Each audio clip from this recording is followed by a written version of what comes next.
So here at Casto, we have a bunch of luxury high-end cars available for sale.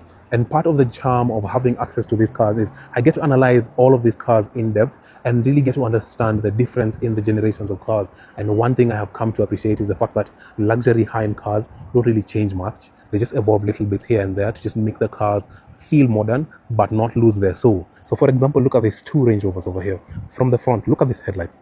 You have that design, same over there. You have the same going to the side. It's just a little bit sharper on this one, but it still looks the same. Down here, that beat over there, you still have it on this one, and the bumper practically looks the same. So you see, this is, for me, is just an evolution of what this used to be to make it feel modern, but not lose what people love about Range Rover. The design of on the other hand, what I feel they did with this new one is they just took this design, lost the sharp edges, and just made them a little bit smoother.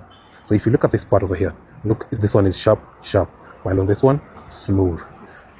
On the other side, you can see smooth over here, sharp, sharp. And one thing they did lose is this.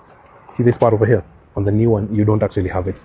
It's quite a nice design piece over there. The door handles, they sit flush, making the side of this car smoother and just more aerodynamic. While this other one still has the handles. Now this new one does have the side step, or rather the retractable side step. You can still get this on this, and in fact that black one over there has it.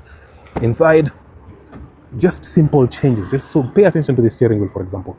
Pay attention to that screen.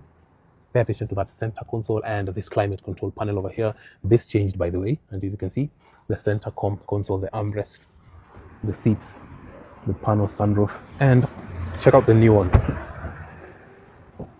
The seats kind of feel the same. Center console also feel the same. You still have these, by the way, and over here the gear lever changed, as I said, but the rest of it sort of remained the same. Just evolution. Look at this screen. This feels like more of a tablet than the other one, which is integrated into the dash.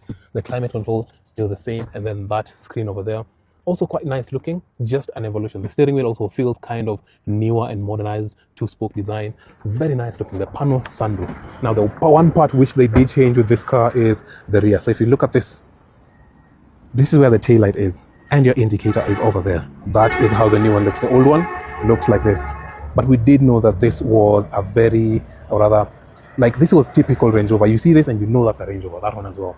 Now, other car companies still do the same. So like Lexus, if you look at these two cars, this being 2018, this one being 2023, but you can tell that this is Lexus. The only thing they added is a full-length light bar at the back. This one still has the two separate ones, but the design, you can definitely tell that this is still a Lexus. The bumpers changed a little bit, not too much different. The inside also still sort of remained the same, just evolved a little bit. So this one, you have that huge screen over there, your center console, your screen over there, this one was an analog dial, your steering wheel, you still have a sunroof. No, this specific one doesn't have a sunroof, but that blue one has. And on this one, as you can see, you still have, now this one is a digital dash. This one still sort of feels the same, just that this one is on top and not integrated into the dash. And then you still have this screen over here, the center console. You can definitely get inside this and feel like, oh, this sort of feels familiar. Even at the front, that is how that looks. Very nice front end, and this one, but you can still tell that grille sort of the same, the headlight design, this DRL sort of the same, just an evolution of what this used to be. Another car which I really appreciate the way they do their stuff is Porsche. Porsche really maintain the way their cars look. And by the way, this also, the LC300, just look at this and that over there. You can definitely feel like they're sort of the same, and people even facelift this look onto that car. Now the Porsche, these are the kind of people who really like the way their cars look, and they maintain it. They just evolve them a little bit. Look at this car, for example. If you look at it from the front, would you be able to tell if this is a 2018 or the previous model? No, a 2018 or a 2019. Would you be able to tell from the front? I don't. A lot of people really wouldn't be able to, but subtle things here and there show you. So if you get into the inside, you'll see that this screen is the modern one, and then you have that digital gauge cluster with the middle one, which is actually analog. But this is where the biggest difference is.